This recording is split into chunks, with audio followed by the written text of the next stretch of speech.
ఓర్ని గీ ప్రభుత్వాలకు అసలు సోయొత్తలేదు కదా. దినాము ఎన్నో పోతానా బడి పిల్లలు గోస పడతానా, బడికి చదువుకోనికి పోతుర్రా లేకపోతే పని చేయనికి పోతానరా అర్థమైతలేదు కదా. ఇగో గిడనైతే ఆడపిల్లలు మామూలు గోస పడతలేరులా, మరి గాళ్ళకి ఏం గోస పెడుతున్నారు, ఏమైంది ఏడైంది అరుచుకోవాలి కదా. అరుచుకుందాం పాండ్రి.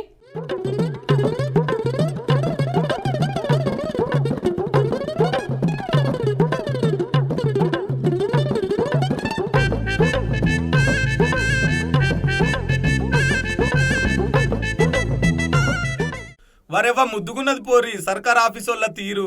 ఇంటికాడ చదువుపించుకున్నంత స్తోమత లేక ఇంటికాడ చదువుకోలేక హాస్టల్కి వస్తే ఇగో కాలేజీల చూడు ఇలా కష్టాలు మామూలుగా లేవు కదా. కనీసం నీళ్లు కూడా లేవట తాగనీకి తానాలు చేయనీకి. నీళ్లు లేకపోతే ఎట్లా బతుకుతారు? ఓ పూట తిండంటే ఊకుంటారు కానీ. యోగి బుజ్జి చెప్తుంది ఇనూరి ఓ పారి అలా కష్టాలు ఏందో చెప్పు బుజ్జి. జేఎన్టీయూ మెహబాద్ కాలేజ్ సార్, నా పేరు భార్గవి సార్. ఇక్కడ వాటర్ ప్రాబ్లం చాలా ఉంది సార్. మార్నింగ్ నుంచి మేము వాటర్ కూడా తాగలేదు. స్నానాలకి బ్రషింగ్స్కి ఆ వాటర్ అసలు లేవు సార్. అక్కడ నుండి మాకు మోపిస్తున్నారు. గర్ల్స్ అండ్ మేము మోయలేము కదా సార్. మళ్ళీ అక్కడ ట్రైబల్ వాళ్ళు బాయ్స్ ఉన్నారు సార్. మాకు అక్కడ అన్కంఫర్ట్గా ఉంది తీసుకురావడానికి. మళ్ళీ చాలా ఫెసిలిటీస్ కూడా లేవు సార్ కాలేజ్లో. మీ అధికారులకు చెప్తే మన మీ కాలేజ్ సిబ్బందికి వాళ్ళు ఏం స్పందించడం లేదు సార్.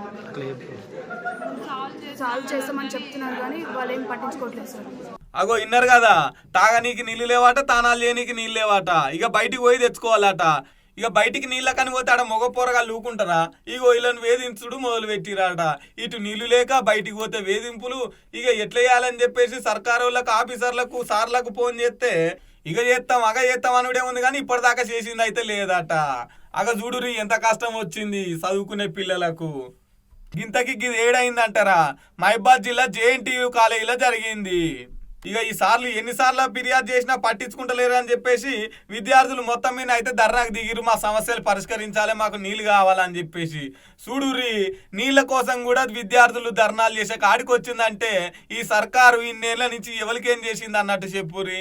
అటు పోతేనేమో పిల్లగాళ్ళతోని బాధ, ఇటు వస్తేనేమో నీళ్లు లేక బాధ.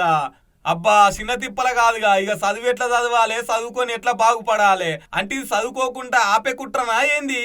నిత్యం ఏనో తానా పిల్లలు గిట్లా మాకు సమస్యలు ఉన్నాయని చెప్పేసి రోడ్లు ఎక్కుతూనే ఉన్నారు. ఇంకొంతమంది దవాఖానలకు పోతూనే ఉన్నారు ఫుడ్ పాయిజన్లు అయి. అయినా సర్కార్ అయితే ఈ బళ్ళను పట్టించుకుంటలేదు. ఇక ఇప్పుడన్నా మరి పట్టించుకుంటుందో లేకపోతే మళ్ళీ దీన్ని కూడా పెద్దగా చేసుకుదాకా చూసుకుంటుందో చూడాలి మరి. ఇక